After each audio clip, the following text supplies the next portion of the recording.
If you're a music producer and you're not using Arcade, then you're seriously missing out. Arcade is easily my most used plugin. Endless creativity at your fingertips. If you've been planning to get Arcade, now is the best time to get it because you're trying to get Arcade service now. Make sure you like, subscribe if you see it.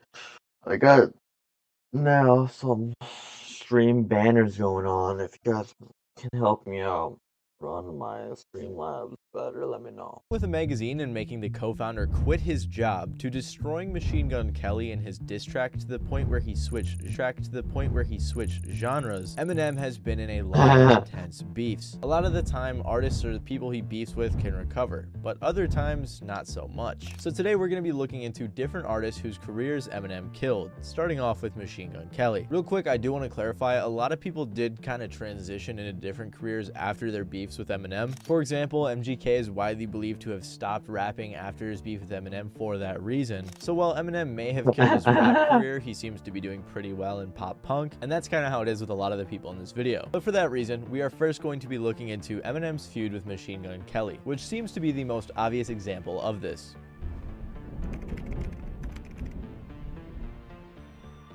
So Machine Gun Kelly and Eminem's beef starts long before the infamous diss tracks of 2018. It all started in 2012 when MGK said on Twitter, "Okay, so I just saw a picture of Eminem's daughter and I have to say, she is hot as f," in the most respectful way possible because Eminem is king. Not only was this a weird thing to say about someone's daughter, but he was also 21 and she was 16, which makes it really weird. On top of some other very weird tweets he posted early in his career. Many people think this tweet is what sparked the diss track battles, but MGK has since claimed in interviews that he actually settled it by talking with Eminem's people. You know, truth be told, we had handled it behind the scenes 6 years ago. They all spoke about it. So after no, he's a recluse. We can't find him. So we didn't speak. I spoke to Paul Rosenberg and his team because that is as man to man as it gets with him. Regardless of things being settled or not, MGK continued to hint at a beef with Eminem, especially in a 2015 interview with Hot 97. During the interview, he basically accused Eminem of blackballing him from the industry. You know, quiet is kept still, you know, is a reason why certain things don't, you know what I'm saying? Like, don't happen. Okay. Right? So like, listen or review this joint. Certain places you won't even hear Machine Gun Kelly on.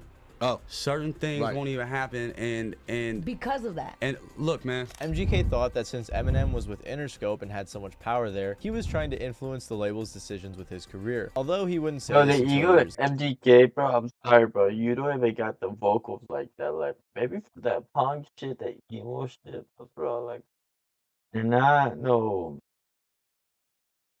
Michael Jackson. Later. He also thought Eminem was the I haven't heard any of Michael Jackson played on Shade 45. Keep in mind, this whole time, Eminem had said nothing. Then yet again in 2017, MGK dissed Eminem on Tech Nine's song No Reason when he said, "I pop cherries and pop stars. You popsicles is not hard. Popped in on the top charts, out the cop car. To remind y'all, you just rap, you're not gods." Many people interpreted this diss as a reference to Eminem's rap god, which it was. Tech Nine later had to clarify that he had no idea MGK was dissing him on this song. Then a year later, on his surprise album Kamikaze, Eminem spent half of a verse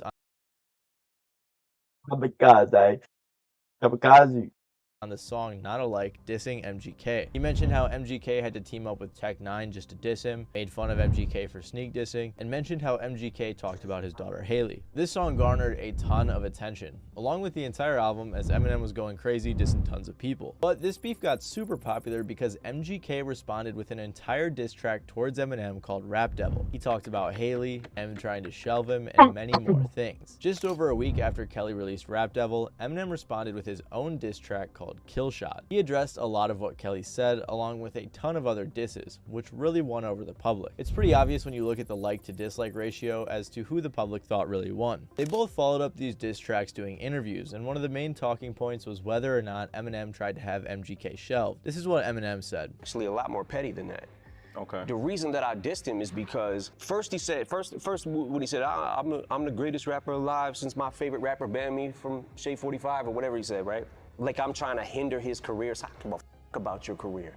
You think I actually think about you? You know how many rappers that are better than you?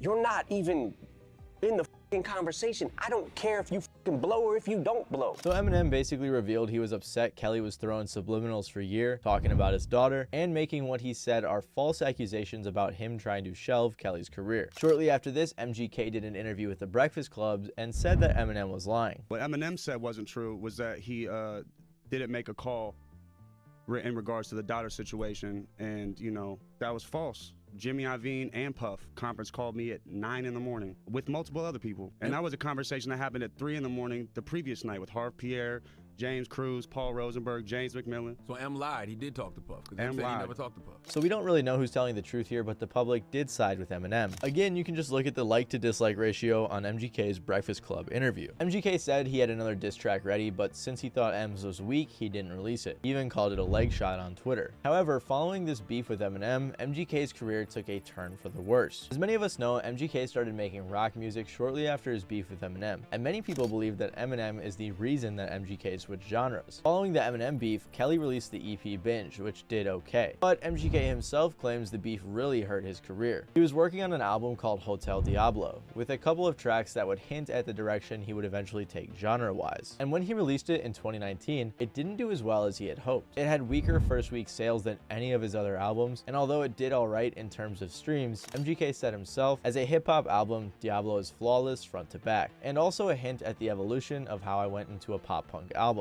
But it was coming at the tail end of the infamous beef with Eminem, so no one wanted to give it the time of day. So even though he's doing alright with his pop-punk music and his fan base, the beef with Eminem definitely did a lot of damage. MGK hate is everywhere on the internet, and it probably wouldn't be nearly as bad if it wasn't for that beef. And he actually said something that made it seem like Eminem was in one way What's up with you, man?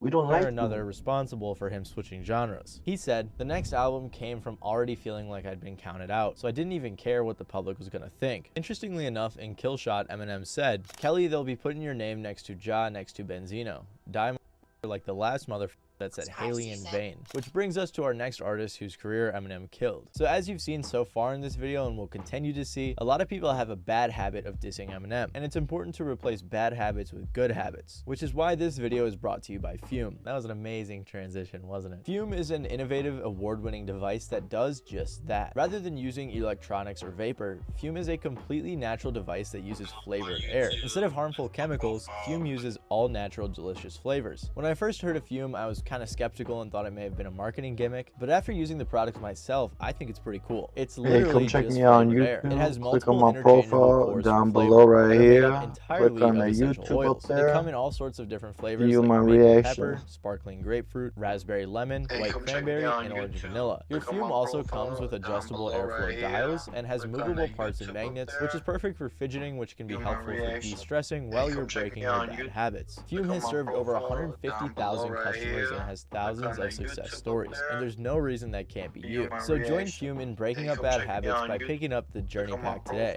So head over to tryfume.com/MattyBalls right now, or scan the QR code on the screen and use code MattyBalls. They're having an amazing 20% off site-wide sale right now until December 1st. And following that, you can still use my code to get 10% off. You can also upgrade your Journey Pack to the Solano to enjoy the premium walnut barrel, the Onyx black coated mouthpiece with a much smoother finish, and still get the discount. So head over to tryfum.com/MattyBalls and use my code to get a nice discount today. Now let's get back to the video.